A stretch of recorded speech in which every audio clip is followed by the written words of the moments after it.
Welcome to Kidderstones. Like ఒక నది పక్కనున్న చిన్న గ్రామంలో గోపాల్ అనే రైతు ఉండేవాడు.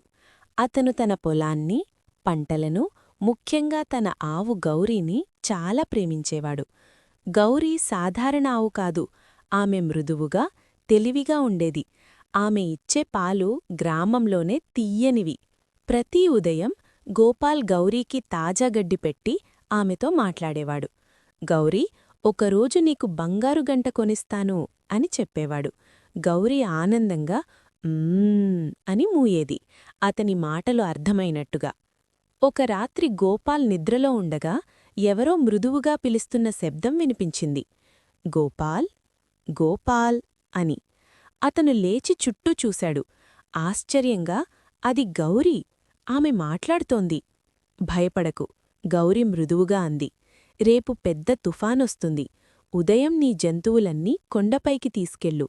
గోపాల్ ఆశ్చర్యపోయినా తన స్నేహితురాలిని నమ్మాడు. మరుసటి ఉదయం అతను తన జంతువులన్నీ కొండపైకి తీసుకెళ్లాడు.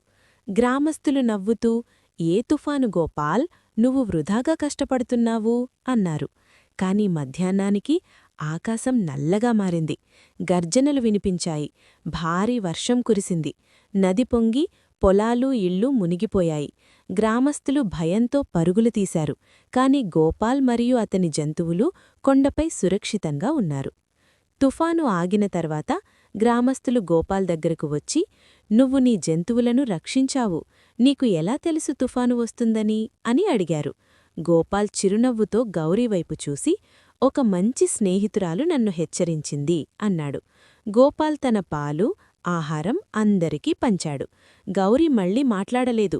కాని గోపాల్కు తెలుసు, ఆమె ఎప్పుడూ తనను కాపాడుతుందని.